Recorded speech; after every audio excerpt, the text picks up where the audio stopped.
Hi, I'm Charlene Jefferson, and welcome back to my channel. Today I'm going to be talking about how your roles and identities impact your purpose and your passion.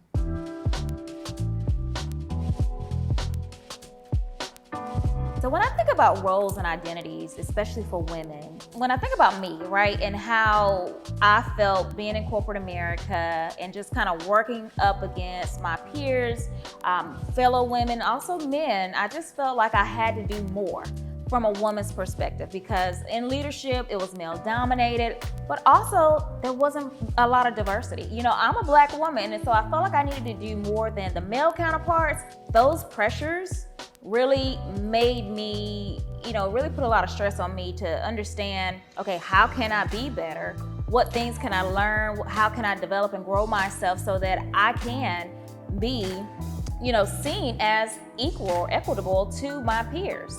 And I will say, over time that worked, but as I got older and I grew and evolved as a person, it felt more so, it felt misaligned to me because I felt like I wasn't enough. So with all those pressures, it was leading me to feel burned out.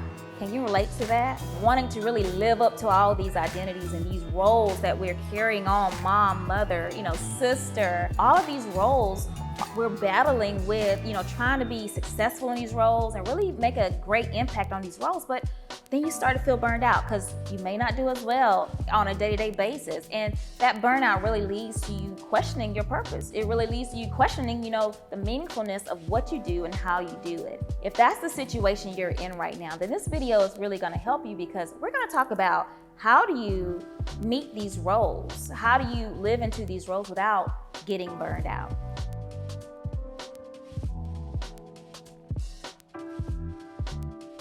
So a lot of people ask, can you have multiple purposes? Can you have multiple passions? And I'll say this, I think you do have one purpose, but you can have many different visions for the various aspects of your life. For example, your career. You may have a vision for your career. You may have a vision for your business, and you may have a vision for your family. As a wife, maybe a vision is to hear my husband out and to make sure that I'm there and I fix dinner for my family every night.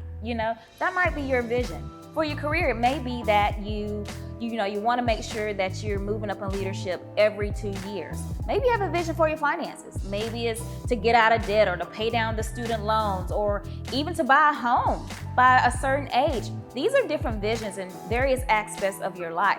It could be relational. Maybe there's a relationship there that you need, or a relationship there that you may need to repair. What will it look like for you to do that? Having that vision established is really going to help set that clear picture of what actions you take here on out. You can also be multi-passionate, and shout out to my multi-passionate people. I have a lot of clients who have found a lot of passions that their interest, that piques their interest, and that's okay too. So don't feel like you're, some, weirdo or anything. You can be multi-passionate.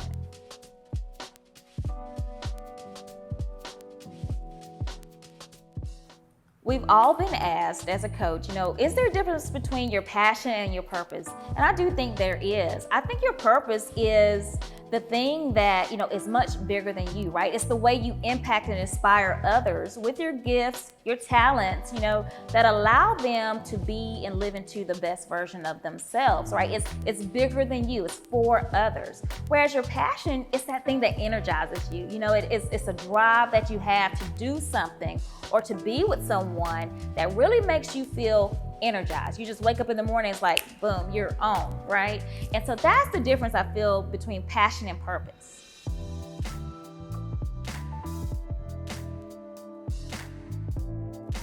Okay, so if you're looking for your passion, here are some things you should do. Well, first, take a seat, take a deep breath, and really sit with yourself and ask yourself a set of questions. And I'm going to give you 3 questions, but if you want more, DM me, okay? So the first question is, what energizes me? Ask yourself that question and really take account for how you're feeling when you're writing out your response.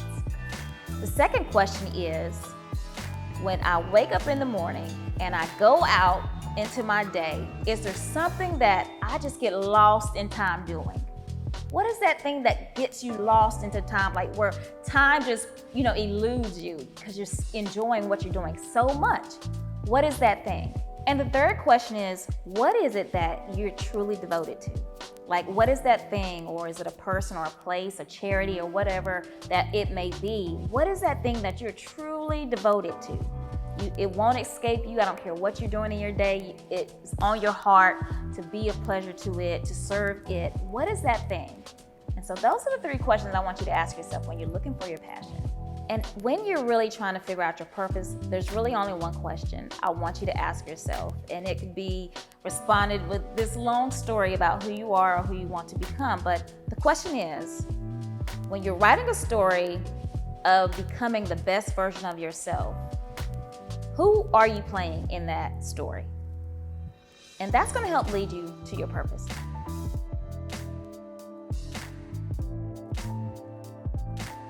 So once you've figured out and you've answered all those questions, then the next part is, well, what do I do now, right? Well, you set your goals according to those passions and those things that you feel purpose towards doing. And the way you really do that is when you write out your goals, ask yourself those questions again. Does this goal energize me? Does this goal align with the character, the person I'm playing in my life right now, or the person I want to play in my life? Am I devoted to it? Am I devoted to achieving this goal?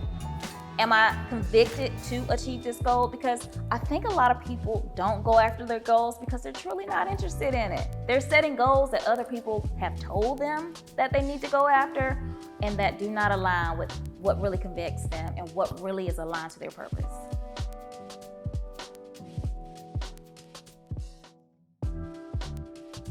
Talked earlier about roles and identities. Well, while those things are great and it may give a lot of people purpose and meaning, it can get a little crowded in there, right? And we start to want to break out of things or we become fearful of doing new things because it doesn't quite fit into that mold, that identity or that role. Well, I want to encourage you today to break free of those roles and identities and really just live into what energizes you, right? And what you feel purpose and called to do. And how do you do that?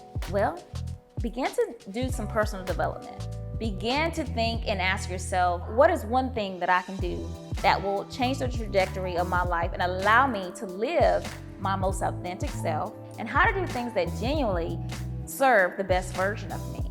So for example, if you're a wife and a mother and you also want to run a business, don't let that guilt of being just a mom or wife limit your abilities to go out and be that ambitious woman that you want to do and pursue that business opportunity and be that entrepreneur you've always dreamt of being. So don't let that limit you. If you're in corporate America and you're a CEO or you're in the executive office and you're like, gosh, I really am called to really start this nonprofit, but I'm so busy. Don't get so trapped into that role that you're in, because yes, it is important, but it's also important to do what's on your heart and what you feel called to do, right? The purpose and the passion. Let's go back to those things.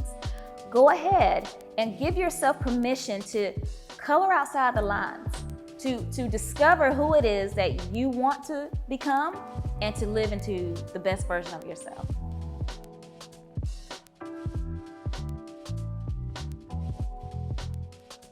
Let me tell you about a client I had once, and I've been working with her for over a year now. And at the very beginning of our sessions, we talked about, what her interests were and her purpose and her passion. And we really got down to, those things.